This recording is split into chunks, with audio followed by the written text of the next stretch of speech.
சிவன் ஜோதிடம். இந்த ஜோதிட சேனலில் கிரகங்கள் பயிற்சி பெற்று ஆண்டுதோறும் பயிற்சி பெறுகின்ற கிரகங்கள் தரக்கூடிய பலன்களை பற்றி பார்க்கும் வரிசையில் குரு பகவான் ஒரு ராசிக்கு ஜென்ம ராசியில் இருந்தால் என்ன பலன், ராசிக்கு 2இல் இருந்தால் என்ன பலன், உங்களுடைய சொந்த ஜாதகத்தில் ஜென்ம ராசியில் ராசிக்கு 2இல் இருக்கின்ற பலன் கிடையாது.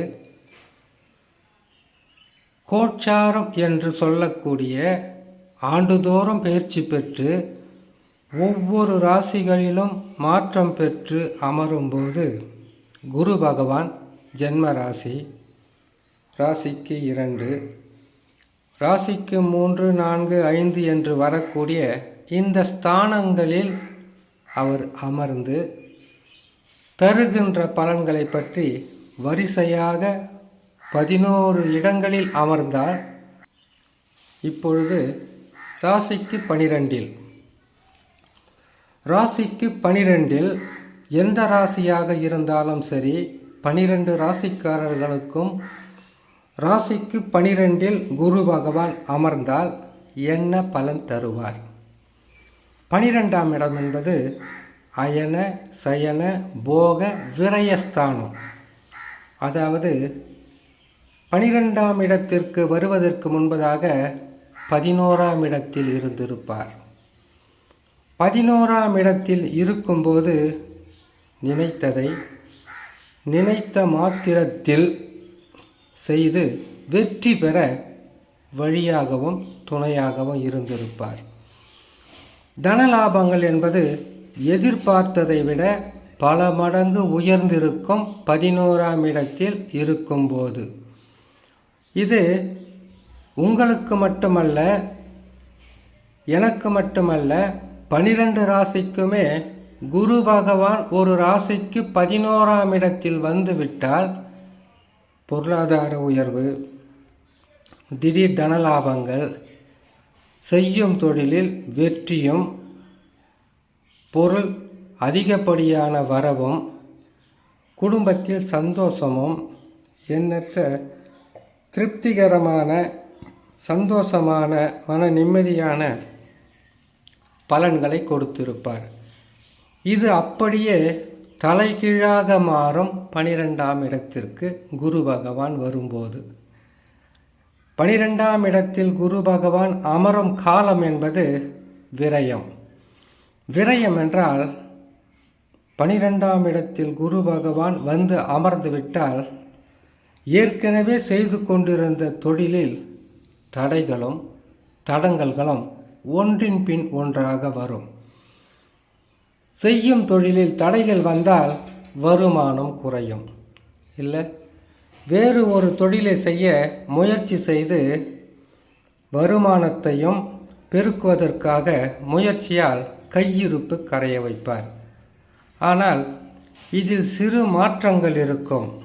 என்ன மாற்றமாக இருக்கும்? தனவிரயம் என்பது கட்டாயமாக இருக்கும். ஒரு சிலருக்கு வீடு கட்டுவது, இடம் வாங்குவது, தொழிலை மிகவும் பிரமாதமாக இருக்க வேண்டும் என்பதற்காக புதுப்பிப்பது, இருக்கும் வீட்டை விட்டு மற்றொரு வீட்டுக்கு நீங்கள் மாறுவது, இருக்கும் சொந்த பந்தங்களை விட்டு மற்றொரு சொந்தங்களை தேடி போவது, அதனால் பொருள் விரயம் ஏற்படுவது, கடனாக மற்றவர்களுக்கு கொடுத்துவிட்டு அதனால் விரயங்களை சந்திப்பது, உடல் நலத்தில் பாதிப்புகள் ஏற்பட்டு மருந்து மாத்திரைகளுக்கு பணத்தை விரயம் செய்வது, உடல் நலம், மனநலம், வீட்டை புதுப்பிப்பது, புதிதாக தொழில் தொடங்குவது, வெளியூர் பிரயாணம், வெளியில் இருக்கக்கூடிய வீடுகளுக்கு மாற்றம் பெறுவது, இப்படி மாற்றங்கள் இல்லாமல் இருக்காது 12ஆம் இடத்தில் குரு பகவான் அமரும் காலம். மாற்றங்களும் பொருள் விரயங்களும், குடும்பத்தில் சிறு பிரச்சனைகள் இருந்து பெரிய பிரச்சனைகளை வரையில் அது மாறுவதும் இந்த காலத்தில்தான். 12ஆம் இடம் என்பது அயன சயன போக விரயஸ்தானம் என்றால் பண விரயம், தூக்கமில்லாத தன்மை, அதிகப்படியான அலைச்சல், மன உளைச்சல், ஏதோ ஒரு பிரச்சனைக்காக எதையோ ஒன்றை பேசி அதனால் எண்ணற்ற துன்பங்களை சந்திக்கின்ற காலமாகவே இருக்கும் 12ஆம் இடத்தில் குரு பகவான் சஞ்சாரம் செய்யும் காலத்தில். இதில் உங்களுடைய சொந்த ஜாதகத்தில் குரு பகவான் ஆட்சியாகவோ அல்லது உச்சமாகவோ நட்பு சமம் பெற்று ஆட்சி உச்சம் பெற்று கேந்திர திரிகோணங்களில் அமர்ந்திருந்தால் பெரிய பாதிப்புகள் என்று சொல்லிவிட முடியாது. ஏனென்றால் அவர் உங்கள் சொந்த ஜாதகத்தில் ஆட்சி உச்ச கேந்திர திரிகோணத்தில் இருந்துவிட்டால் குரு பகவான் இருக்கும் கிரகங்களிலே மிகவும் சிறப்பான கிரகம் மட்டுமல்ல, ஒரு கௌரவத்தை கொடுக்கக்கூடிய கிரகம். இந்த கிரகம் ஒரு மனிதனுக்கு வாழ்க்கையில் நல்லது நடந்தாலும் கெட்டது நடந்தாலும் இதுவும் விலகி போகும், நன்மைகள் நடக்கும் என்ற நம்பிக்கையை கொடுப்பது குரு பலமாக இருந்தால். குரு பலமாக இருக்கின்ற ராசிக்காரர்களை பாருங்கள், விட்டு கொடுப்பாங்க, யாரையும் மனம் வலிக்கின்ற மாதிரி வார்த்தைகளை கொட்டி விட மாட்டார்கள். இதுவும் கடந்து செல்லும் என்கின்ற நம்பிக்கையும் பொறுமையும் நிதானமும் அவர்களிடத்தில் இருக்கும். குரு பகவான் ஒரு ராசிக்கு உங்களுடைய சொந்த ஜாதகத்தில் லக்கினத்திற்கு 6-8 மறைந்திருந்தால் கடினமான மனம் படைத்தவர்களாக இருப்பார்கள்.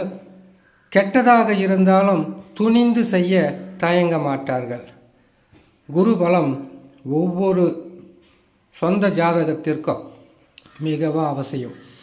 அப்படி இருக்கும்போது உங்களுடைய சொந்த ஜாதகத்தில் குரு பகவான் நல்ல நிலையில் இருந்து விட்டால் பாதகங்கள் இருக்கும், ஓரளவுக்கு பாதகமாக இருந்துவிட்டு அது விலகி செல்லும். அதுவே உங்களுடைய சொந்த ஜாதகத்தில் குருவே பாதக அமைப்பில் அமர்ந்து விட்டிருந்தால் குரு பகவான் 12ஆம் இடத்தில் வரும்போதும் ஜென்ம ராசியில் வரும்போதும் 3, 4, 6, 8, 10, 12ஆம் இடங்களில் வரும்போது கடுமையான பாதிப்புகளாக இருக்கும் என்று சொல்லி இன்னொரு நல்ல தலைப்பில் உங்களை நான் சந்திக்கிறேன். நன்றி, வணக்கம்.